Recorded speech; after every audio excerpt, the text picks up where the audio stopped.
Salut à tous, on se retrouve aujourd'hui pour une vidéo spéciale cheveux. On va essayer ensemble aujourd'hui de savoir comment sont nos cheveux, les définir exactement pour pouvoir au mieux aider à la pousse, leur apporter le meilleur soin. Cette vidéo va en complément de la vidéo que j'avais fait où je répondais aux questions concernant la routine pour faire pousser le milieu des cheveux. N'hésitez pas à aller la checker, elle se trouve juste ici dans le petit. Pour commencer, la première chose à savoir, c'est qu'il y a deux choses pour définir son cheveu. La première, c'est le type de cheveux, et la seconde, c'est la texture du cheveu.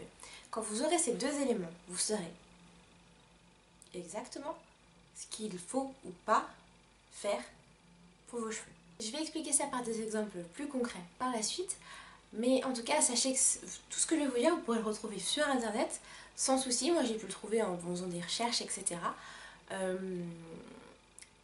Mais c'est des choses, c'est la base. Si on commence pas par la base, je pense que même si vous appliquerez toutes les routines que vous trouvez sur YouTube ou sur internet, si vous appliquez tout ce que moi je peux faire, ça ne marchera pas pour vous parce que ça c'est la base. Donc j'ai dit que le cheveu, il y avait deux choses pour le définir, le type et la texture. Ok, on part de là. Pour la texture, il y a trois types. On a la texture fin, moyen ou épais. Ok, qu'est-ce qu'on entend par fin? Fin, c'est tous les cheveux qui vont facilement devenir gras, qui seront difficiles à maintenir une coiffure. Les cheveux fins ont un manque de volume, voilà, parce qu'ils sont fins. Sauf, par exemple dans mon cas, moi j'ai les cheveux fins, mais il y en a beaucoup. Beaucoup, beaucoup, beaucoup, beaucoup. Et en plus, avec le type de cheveux que j'ai, forcément j'ai du volume. Mais en soi, mes cheveux sont... La texture moyenne, ce sont les plus répandus, ils sont faciles à maintenir une coiffure, ils sont plus ou moins forts et donnent un volume assez régulier. Les cheveux épais ont quant à eux une texture qui est la plus résistante. Elle est très résistante au traitement chimique, au traitement thermique, donc le fer à lisser, le défrisage, ce qui n'est pas mon cas.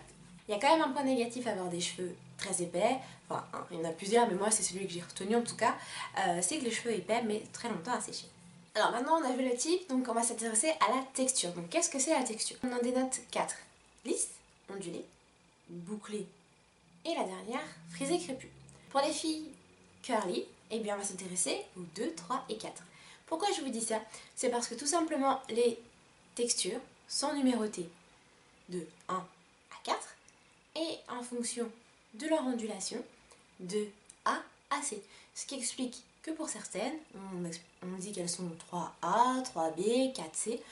C'est pour ça qu'on dit ça.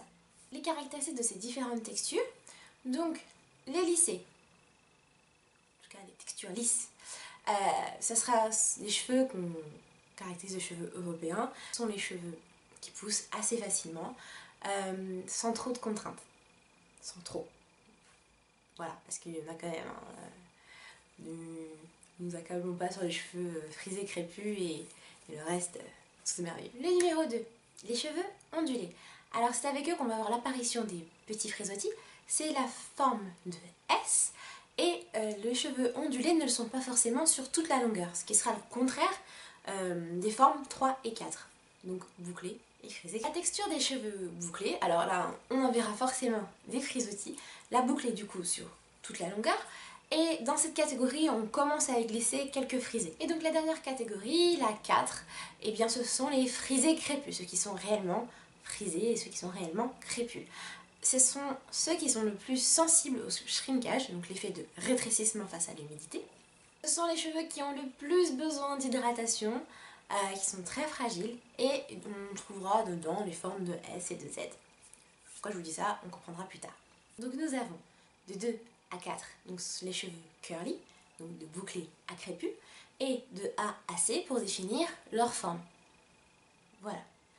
Donc on va rapidement voir un peu de 2 à 4 ce qu'on peut retrouver de typique. Et comme ça, vous pourrez vous-même définir votre type et votre texture de cheveux. Donc la texture de A, ce sont des ondulations légères, mais qui restent faciles à coiffer. Le 2A, ça ressemble à ça. Je vous fais un dessin. Le 2A, ce sera ça.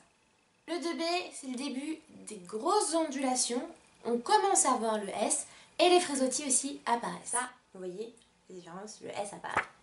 Ça, c'est le Ensuite arrive le 2C. Alors les cheveux vont être plus forts, plus épais. Et ça va être aussi le début de la boucle. Je montrerai pas mes dessins de maternelle. Ça, c'est le 2C. Une fois qu'on a basculé, une fois qu'on est arrivé au 2C, on va basculer du côté 3, c'est-à-dire les bouclés.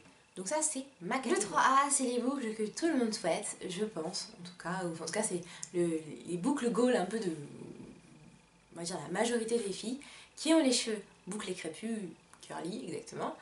Ça va être des boucles très larges, espacées, de haut en bas.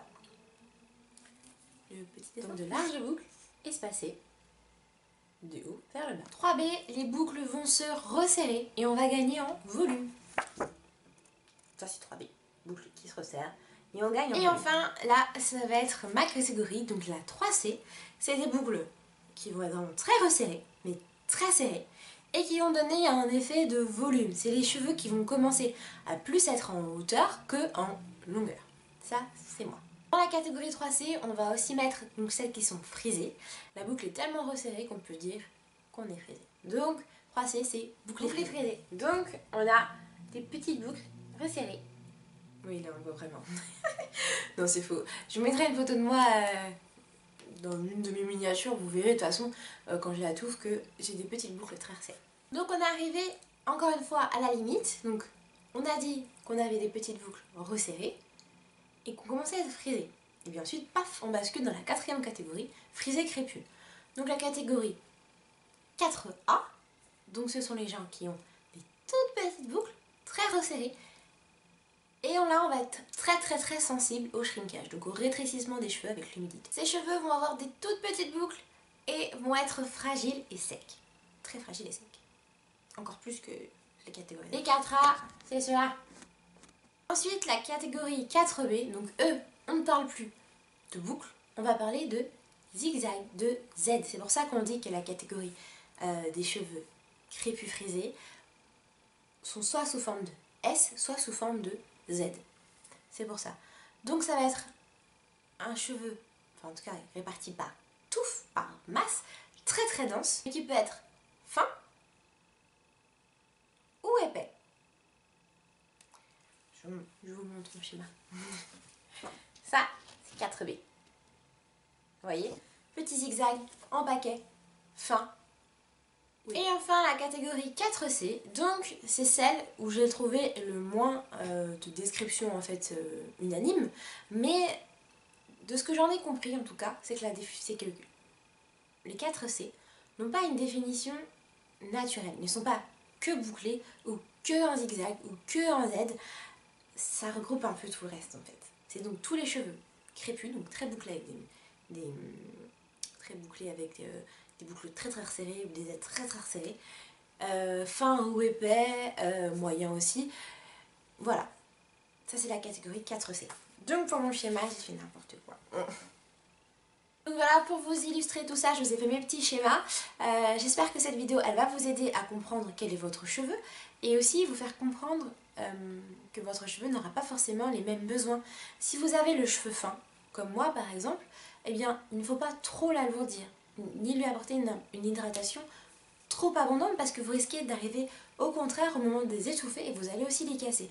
Pareil pour ceux qui ont les cheveux très épais, peut-être qu'en fait le petit conditionneur que vous utilisez habituellement n'est pas suffisant. Il va faire quelque chose de plus hydratant, quelque chose qui va rentrer dans l'épaisseur. Et c'est en ça que c'est très intéressant et très utile pour la pousse de vos cheveux, en tout cas si c'est votre objectif, ou tout simplement pour les garder en bonne santé, de savoir quel est le type et la texture de votre cheveu. En commentaire, n'hésitez pas à me dire vous quel est votre type et votre texture de cheveux, qu'on puisse un peu en discuter ensemble. Si vous avez envie que je fasse une autre vidéo où j'explique un peu comme ça d'autres b.a.-ba du cheveu crépus, n'hésitez pas aussi à le dire en commentaire. Sur ce, cette vidéo est terminée, n'hésitez pas à la commenter, à la liker et à la partager. Et on se retrouve très vite pour une prochaine vidéo. Ciao ciao!